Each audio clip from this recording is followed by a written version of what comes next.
تو عرض یہ کر رہا تھا، آج سیریلوں کو دیکھ کر، فلموں کو دیکھ کر لڑکے لڑکیوں سے ناجائز تعلقات قائم کر رہے ہیں اور لڑکیاں لڑکوں سے، بلکہ یہ بات کہتے شرم آتی ہے لیکن ضرورت ہے، مجبور ہیں، کیا کریں؟ نشتر جو لگاتا ہے وہ دشمن نہیں۔ کسی ڈاکٹر کو کبھی اچھا نہیں لگتا کہ کسی کے بدن کو کاٹے، لیکن مجبور ہوتا ہے، اگر وہ اوزار نہیں چلائے گا تو آپریشن کیسے؟ اس لیے میں کوئی تقریر نہیں کر رہا ہوں، میں درد دل پیش کرنے بیٹھا ہوں۔ آج 16 سال کے لڑکے اور لڑکیاں شادی سے پہلے وہ سب کچھ کر بیٹھتے ہیں جو شادی کے بعد ہونا چاہیے، سب گنوا دیتے ہیں، الا ماشاءاللہ 80% یہ قوم کے مسائل۔ ماں باپ رو رہے ہیں، شریف ماں باپ چھپ چھپ کے رو رہے ہیں، اولاد کیا کہاں چلی گئی، کس راستے پہ چلی گئی، انٹرنیٹ کے جنگل نے کس راستے پہ ڈال دیا، اور قوم کی بیٹیاں آج ناجائز تعلقات تک پہنچ گئی۔ انہیں احساس ہی نہیں ہے کہ جس مذہب کا تقدس یہ ہے کہ اللہ کے رسول علیہ السلام سے پوچھا گیا، یا رسول اللہ، ایک مرد اور ایک عورت اگر آپس میں بیٹھنا چاہیں اور اگر وہ نیک ہوں تو کیا نیک مرد نیک عورت کے ساتھ بیٹھ سکتا ہے اکیلے میں؟ تو آقا فرماتے ہیں اگر وہ عورت مریم کی طرح ہو، مریم ہو، اور وہ مرد یحییٰ کی طرح نیک ہو، تو میں مریم اور یحییٰ کو بھی قرآن پڑھنے پڑھانے کے لیے ایک ساتھ اکیلے بیٹھنے کی اجازت نہیں دے سکتا۔ آج ہے ہماری بیٹیوں میں کوئی مریم، آج ہمارے بیٹوں میں کوئی معاذ اللہ معصوم ہے یحییٰ علیہ السلام کی طرح؟ ہمارے مذہب میں دیور سے بھی پردہ فرض ہے، ہمارے مذہب میں جیٹ سے بھی پردہ فرض ہے، ہمارے مذہب میں سسر سے بھی پردہ فرض ہے، ہمارے مذہب میں چچا زاد بھائی سے، چچا کے بیٹے سے بھی پردہ فرض ہے، ماموں زاد بھائی سے بھی پردہ فرض ہے، خالہ زاد بھائی سے بھی پردہ فرض ہے۔ آپ کو بتاؤں، حیا کرنے والوں نے تو اتنی حیا کیا کہ سیدہ فاطمہ الزہرا کے بارے میں امام حسین سے کسی نے کہا، حسین تیری ماں بہت نیک تھی۔ امام حسین رو پڑے، فرمایا تو نے سچ کہا، میں 7 سال کا بچہ تھا تب میری امی کا وصال ہوا تھا، لیکن 7 سال کے بچپنے میں بھی میں نے اپنی ماں کے سر کے بالوں کو کبھی نہیں دیکھا، میری ماں نے اپنے سر کے بال مجھ سے بھی چھپا کر کے رکھا۔ خواتین یہ ہے، کردار یہ ہے، اور یہ تو امام حسین کا کہنا ہے کہ میں 7 سال کا بچہ ہو کر بھی میری ماں مجھ سے بال چھپاتی تھی۔ غور کیجئے، لیکن سیدہ کے بارے میں تو ہمارا عقیدہ یہ ہے کہ بال تو بال ہے۔ سیدہ فاطمہ کے دوپٹے کی حرمت کا یہ عالم ہے کہ فاطمہ الزہرا کے دوپٹے کو انسان تو انسان، مرد تو مرد، کبھی چاند و سورج نے بھی نہیں دیکھا ہے، کبھی چاند و سورج نے بھی، جس کا آنچل نہ دیکھا مہو مہر نے اس ردائے نزاہت پہ لاکھوں سے۔ لوگ کیا سمجھتے؟ اللہ کے رسول صلی اللہ علیہ وآلہ وسلم فرماتے ہیں جس عورت کا ہاتھ کسی اجنبی مرد سے ٹچ ہو جائے، اجنبی مرد سے ٹچ ہو جائے، لگ جائے، آقا فرماتے ہیں اس ہاتھ پر سب سے زیادہ جس کا حق ہے وہ جہنم کی آگ ہے، جہنم کی آگ۔ اسی لیے صحابیات حضور علیہ السلام کے پاس آئیں اور اللہ کے رسول سے عرض کیا، یا رسول اللہ ہم آپ سے مصافحہ کرنا چاہتے ہیں۔ آقا فرماتے ہیں میں عورتوں سے مصافحہ نہیں کرتا۔ اللہ کے رسول نے عورتوں سے مصافحہ نہیں کیا۔ جب عورت اپنے نبی کے ہاتھ میں ہاتھ نہیں دے سکتی تو عورت کسی مولوی کے ہاتھ میں ہاتھ دے سکتی، عورت کسی پیر کے ہاتھ میں ہاتھ دے سکتی، عورت کسی ولی۔ رسول اللہ سے بڑھ کر کے کون ہوگا پاکیزہ؟ وہ معصوم ہی نہیں، سید المعصومین ہے۔ اور آج ہم عورتوں کو بے نقاب کر چکے۔ ہماری بیٹیاں مہندی لگانے کے لیے کافروں تک جاتی ہیں، ان کے زانوؤں پہ ہاتھ رکھ کر کے مہندی لگاتی ہیں۔ ہماری بیٹیاں بیوٹی پارلروں تک جاتی ہیں۔ کیا یہ شرم تمہیں نہیں آتی مسلمانوں کو؟ جس مذہب کی بیٹی مسجد میں عبادت کے لیے نہیں آ سکتی، اس مذہب کی بیٹی بیوٹی پارلر تک کیسے جا سکتی؟ جس مذہب کی بیٹی مسجد میں اللہ کی عبادت کے لیے، حضور علیہ السلام، یہ تمہاری میری مسجد نہیں، رسول اللہ صلی اللہ علیہ وآلہ وسلم فرماتے ہیں، آقا فرماتے ہیں مسجد نبوی میں 2 رکعت پڑھنا مقبول حج کا ثواب ملتا ہے، مقبول حج کا ثواب مسجد نبوی میں 2 رکعت پڑھنا۔ مگر آقا فرماتے ہیں مسجد نبوی میں نماز پڑھنے سے عورت کے لیے افضل ہے کہ وہ اپنے گھر میں نماز پڑھا کر۔ نبی کی مسجد میں نماز سے بڑی چیز گھر میں نماز پڑھنا ہے. بلکہ اگر عشق میں کہیں تو یوں کہہ سکتے ہیں، مرد کو اگر مسجد نبوی کا ثواب حاصل کرنا ہو تو وہ مسجد تک جائے تب اس کو ثواب ملتا ہے، لیکن عورت کو وہ مقام دیا کہ ثواب اس کے گھر چل کر کے آ رہا ہے، اسے گھر بیٹھے ثواب دیا جا رہا ہے. یہ عورت کا مقام اور مرتبہ ہے. لیکن ہم نے اپنی بیٹیوں کو سیدہ فاطمہ الزہرا کا کردار سکھانے کی بجائے آج ہم نے اپنی بیٹیوں کو آوارگی کے راستے پہ جانے دیا.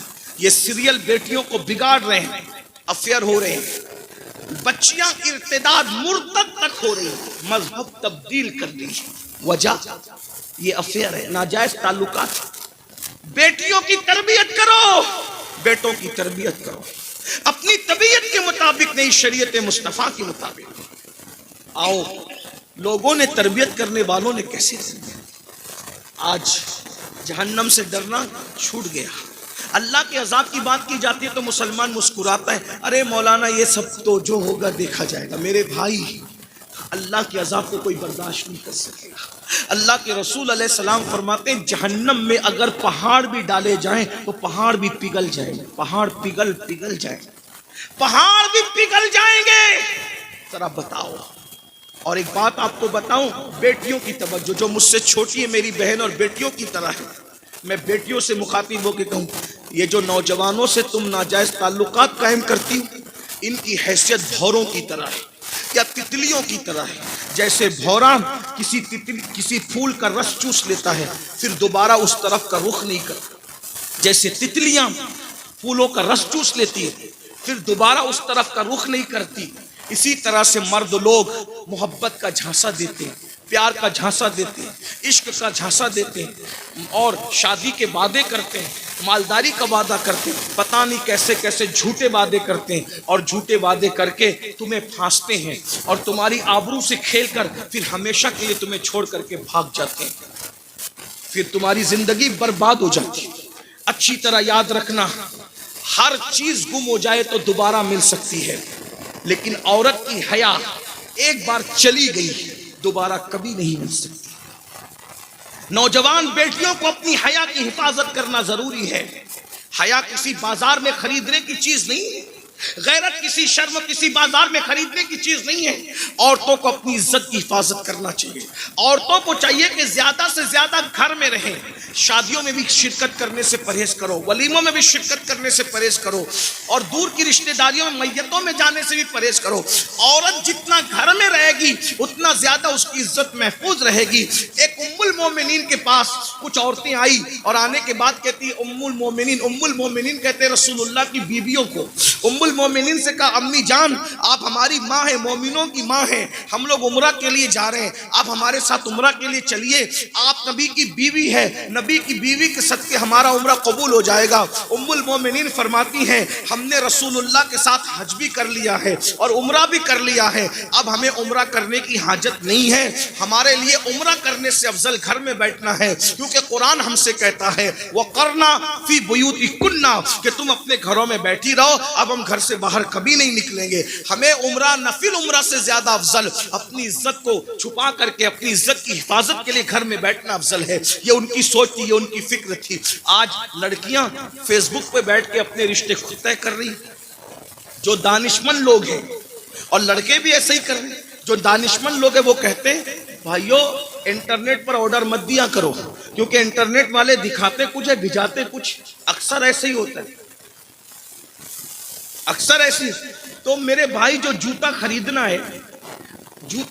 ہے 6 مہینے کے بعد اس کو کباڑ خانے میں بھنگار میں پھینک دینا ہے، تو جوتوں کا آرڈر ہم انٹرنیٹ پر نہیں دینے ہیں. احتیاط کریں کیونکہ وہ دکھاتے کچھ ہے بھجاتے. میرا خود کا تجربہ ہے، مصر سے ایک جبہ منگایا جو ناپ دیا تھا اس سے 2 انچ کم آیا، آج تک پہن نہیں سکا. یہ حال اظہری صاحب برا نہیں مانتے، اظہر والوں نے نہیں کیا، مصر والوں نے، لیکن انٹرنیٹ والوں نے. غور فرمائیے. یہ ہمارے ساتھ بھائی مفتی صاحب اظہری آپ کی گاؤں کے ہیں، بڑے باصلاحیت عالم ہیں ماشاءاللہ. یہ مصر والوں یہ اظہر والوں نے نہیں کیا. اظہر سے تو وہ کوئی جبے کی دکان تھوڑی، وہ تو علم کی دکان ہے، علم کی دکان ہے، وہاں سے بڑے بڑے لوگوں نے علم حاصل کیا. لیکن مصر میں دکانوں کا یہ حال ہے. انٹرنیٹ کا یہ حال ہے، دکھاتے کچھ ہے بھجاتے کچھ ہے۔ تو جو جوتا 6 مہینے استعمال کرنے کے بعد پھینک دینا ہے، بھنگار میں دے دینا ہے، کباڑ خانے میں دے دینا ہے، وہ آپ انٹرنیٹ پر چوز نہیں کر رہے ہو، منگا نہیں رہے ہو، کیونکہ کہیں دھوکہ نہ ہو جائے۔ تو جس کو زندگی کا ساتھی بنانا ہے وہ انٹرنیٹ پر کیسے طے کر رہے ہو؟ 6 مہینے میں بدل دو گے، 6 سال میں بدل دو گے، 10 سال میں بدل دو گے؟ ذرا غور تو کیجئے کیا حالات ہو گئے ہیں۔ اس لیے ہوش کے ناخون لو۔ اللہ کے رسول صلی اللہ تعالی علیہ وآلہ وسلم نے فرمایا تو میں نے دیکھا کہ جہنم میں وہ عورتیں اوندھے منہ لٹکی۔ وجہ اس لیے کہ ان لوگوں کا حال یہ تھا کہ وہ مردوں سے تعلقات قائم کرتے۔ اور ایک بات آپ کو اور بتاؤں، اگر کوئی عورت متقی بن جائے اور متقی بن کر صرف اپنی عزت اور آبرو کی حفاظت کرے تو وہ عورت ولایت کی اس منزل پر فائز ہو جاتی ہے کہ وہ جس کو دعا دے دیتی ہے وہ بھی ولی بن جاتی ہے۔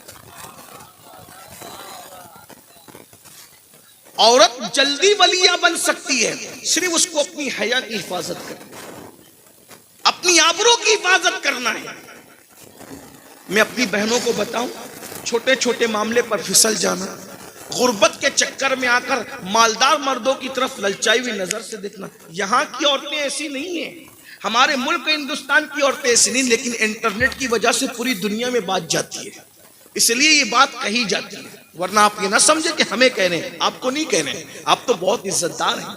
لیکن جیسے ویکسین لگائی جاتی ہے نا، بیماری سے پہلے ٹیکہ لگایا جاتا ہے حفظ ما تقدم کے تحت، احتیاط کے تحت، ویسے میری تقریر آج کی ویکسین کے طور پر ہے کہ آگے جو ہونے والا ہے پہلے سے، اللہ کرے ہم رہیں نہ رہیں تو یہ تقریریں موجود رہے، آگے پھر 100 سال کے بعد 50 سال کے بعد کسی قوم کو یہ کام آئے، کیونکہ آگے کے حالات بیٹیوں کے کتنے بگڑ سکتے ہیں۔ لیکن جن تک یہ آواز پہنچنی اللہ ان تک یہ آواز پہنچا دے۔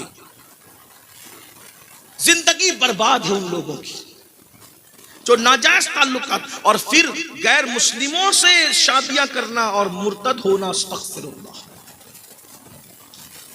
رہ کیا جاتا ہے؟ حضور کا گھر چھوڑ کے مت جاؤ، یہ اسلام حضور کا گھر ہے۔ دنیا ہمیشہ کی نہیں ہے، یہ 2 دن کی دنیا ہے۔ اس دنیا کے اندر کون رہا جو ہم رہیں گے؟ ارے شوہر کب تک جیے گا کوئی گارنٹی ہے؟ ہاتھوں کی مہندی چھوٹنے سے پہلے عورتیں بیوہ ہوئی ہے، یہ تاریخ ہے۔ 6 مہینے کی دلہنیں بیوہ ہوئی، یہ تاریخ ہے۔ ارے 1 رات کی دلہن بھی بیوہ ہوئی ہے، یہ تاریخ ہے۔ شوہر کو پانے کے لیے دین چھوڑ دینا، بیوی کو پانے کے لیے مذہب چھوڑ دینا، یہ کہاں کا انصاف ہے؟ مجھے ایک واقعہ یاد آ رہا ہے، بہنوں کی توجہ چاہتا ہوں۔ غربت میں ایمان کا سودا نہ کرو، غربت کی وجہ سے عقیدے کا سودا نہ کرو، دین پر ڈٹے رہو، اس کا صلہ بہت بڑا ہے، اس کا انعام بہت بڑا ہے۔ آئیے